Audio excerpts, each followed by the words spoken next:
Iran culture house, Aligarh मुस्लिम university के interfaith centre और Ramakrishna mission, इन तीनों के इश्तराक के साथ एक नुमाइश का भी एहतमाम किया गया है। इस नुमाइश में फ़ारसी में जो किताबें, हिंदू मज़हब की जो किताबें थी, जो जिनका तर्जुमा किया गया, उसके नुस्खे जो है, पुराने नुस्खे यहाँ पर पेश किए गए हैं। आइए हम आपको वो दिखाते हैं, वो नुस्खे दिखाते हैं। सबसे पहले आपको हम दिखा रहे हैं विष्णु पुराण।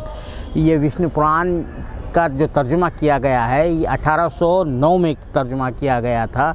और ये आप देख रहे हैं कि कितना खूबसूरत अंदाज में, और उस ज़माने में छपाई का तो कोई इंतज़ाम नहीं था, यानी प्रेस का कोई इंतज़ाम नहीं था। ये हाथ से लिखा गया है, किस खूबसूरती से तस्वीर भी बनाई गई हैं। और आप ये देखिए, मैं आपको ये वर्क जो है ये कर रहा हूँ।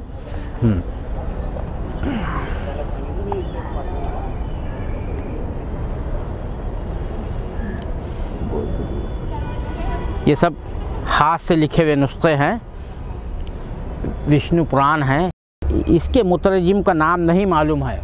विष्णु पुराण के जो मुतरजिम है, फ़ारसी में जो लिखा है, उसके मुतरजिम का नाम नहीं मालूम है।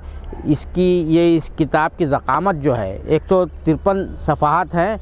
ये हर सफ़े में 15 लाइनें हैं, और जो है इसको जो है ख़त नस्तालिक़ में लिखा गया है।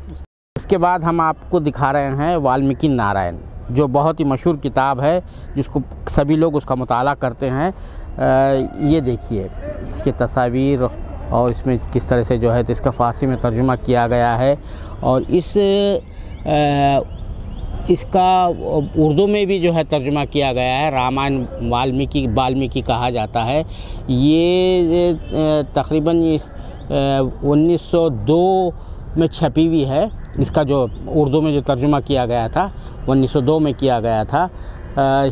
ये देखिए, मैं आपको इसकी वाल्मीकि की तस्वीर भी दिखा रहा हूँ।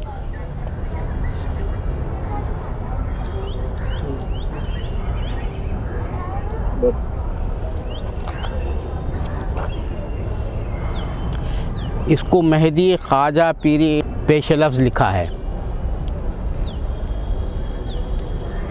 और ये मरकज़ बैनुल मुल्की माइक्रोफिल्म नूर अलीगढ़ ने शाये की है। अब हम आपको दिखा रहे हैं भगवत पुराण। भगवत पुराण ये वेद व्यास ने लिखी है। इसका तर्जुमा जो है अबुल फजल इब्न मुबारक अलमी ने किया है, जिसका ये तर्जुमा 1759 में शाये हुआ था। भगवत पुराण के बाद अब हम आपको दिखाते हैं भगवत गीता, जो ब्राह्मण धर्म, वैदिक धर्म की सबसे मुक़द्दस किताब है। इस किताब को तोताराम ने लिखा है, और इसका तर्जुमा फैज़ी और अबुल फजल दोनों ने मिलकर किया था। ये तर्जुमा 1896 में शाये हुआ है। अब ये देखिए महाभारत का भी अकबर के ज़माने में तर्जुमा किया गया था, जिसका फ़ारसी में जो नाम रखा गया महाभारत का रज़्मनामा, यानी ये जंगों के बारे में तफसीली दास्तान है, जिसे संस्कृत से फ़ारसी ज़बान में तब्दील किया गया। अब हम आपको मंज़र दिखाते हैं मकतब खाना का। यानी मकतब खाने से मुराद ये है तर्जुमे का दारुत तर्जुमा, यानी जहाँ पर तर्जुमा किया जाता था, जो मुग़ल बादशाह अकबर ने 1574 में क़ायम किया था, जिसमें कई नामवर लोग उस ज़माने के जो नामवर जो अहले इल्म थे, इस इदारे से मकतब खाना से वाबस्ता थे। हम आपको दिखा रहे हैं उस ज़माने की जो तस्वीर है। ये जो रज़्मनामा जो लिखा जा रहा था, उस वक्त जो अहले इल्म हज़रात बैठे थे, संस्कृत ज़बान से फ़ारसी में जब तर्जुमा कर रहे थे, तो मुस्लिम स्कॉलर्स के साथ साथ हिंदू ब्राह्मण स्कॉलर, अपर कास्ट हिंदू ब्राह्मण स्कॉलर जो भी उनके साथ बैठे हुए हैं, और उनके दरमियान तबादला ख्याल हो रहा है कि ये लफ्ज़ का क्या तर्जुमा होना चाहिए, ये लफ्ज़ का क्या तर्जुमा होना चाहिए, किस तरह से इसको लिखा जाना चाहिए। उसका एक मंज़र है, उसकी मंज़र कशी की गई है, उसकी तस्वीर कशी की गई है। वो पुराना एक जो तस्वीर है उसको दिखाया जा रहा है। अब हम आपको दिखा रहे हैं दारुशिक़ा की तस्वीर। दारुशिक़ा के बारे में मशहूर है कि वो बहुत ही काबिल अहले इल्म शहज़ादा था, जिसने बहुत सी किताबें फ़ारसी में मुंतक़ल की, संस्कृत से फ़ारसी में मुंतक़ल की। वो एक आलिम शहज़ादा कहलाता था, जिसने कई तसव्वुफ़ पर कई किताबें लिखी। उसकी ख़ास तौर से जो किताब है दर तसव्वुफ़ मजमुअल बहरैन बहुत ही मशहूर है।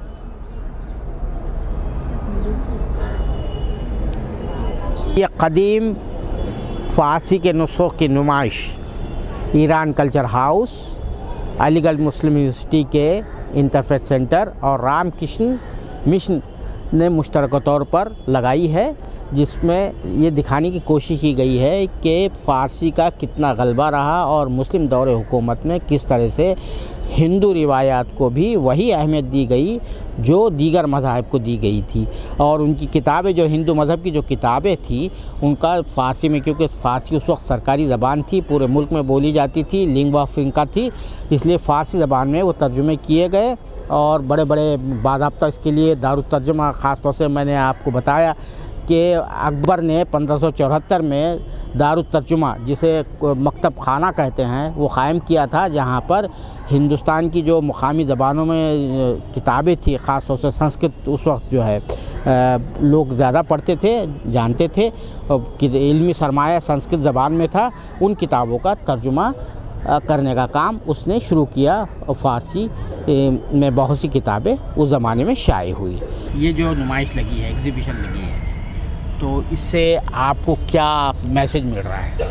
देखिए, हमें जो है हर एक धर्म के बारे में जानने की जानकारी रखनी चाहिए। हर एक धर्म में जो है बहुत कुछ अच्छा होता है, हमें उस पर ध्यान देना चाहिए। और जो है हर एक गीता हो, कुरान हो, हर एक के बारे में हमें जानकारी होनी चाहिए। ठीक है, आज की तारीख में जब देख रहे हैं कि इतने सारी जो है गलत चीज़ें हो रही हैं, कट्टरता के लोग जा रहे हैं, तो अगर सही ढंग से अगर गीता पढ़ेंगे, सही ढंग से किसी भी धार्मिक पुस्तक को पढ़ेंगे, तो वो जो है इन सभी चीज़ों से दूर रह पाएंगे। ठीक है, तो ये बहुत ज़रूरी है इस तरह का प्रयास करना, जहाँ पे हर एक धर्म की पुस्तकें या जो धार्मिक गुरु हैं वो आएँ, अपने चीज़ों को जो है प्रेजेंट करें। तो समाज में जो ये आज की तारीख में जो विरोधाभास हुआ है ना, वो उसको कम किया जा सकता है, पाटा जा सकता है। तो बहुत ही ज़रूरी है इस तरह का प्रयास करना।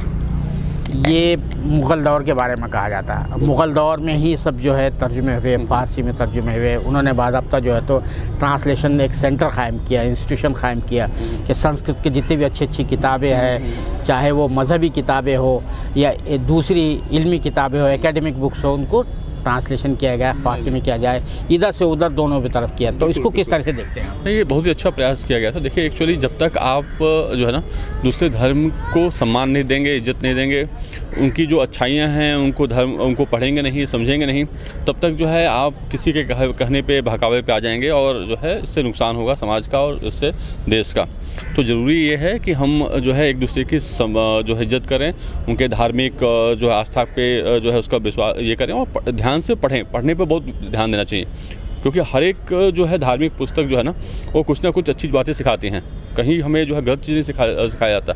हाँ, लेकिन कुछ लोग जो हैं जो कट्टरता अपने निजी लाभ के लिए धार्मिक पुस्तकों को गलत ढंग से जो है इंटरप्रेट करते हैं और उसका जो है गलत ढंग से समाज में प्रचार प्रसार करते हैं, जिससे उनको उसका निजी फ़ायदा हो, उससे जो है बच कर रहना चाहिए। कैमरामैन जीशान राही के साथ मैं अब्दुल बारी मसूद, नई दिल्ली।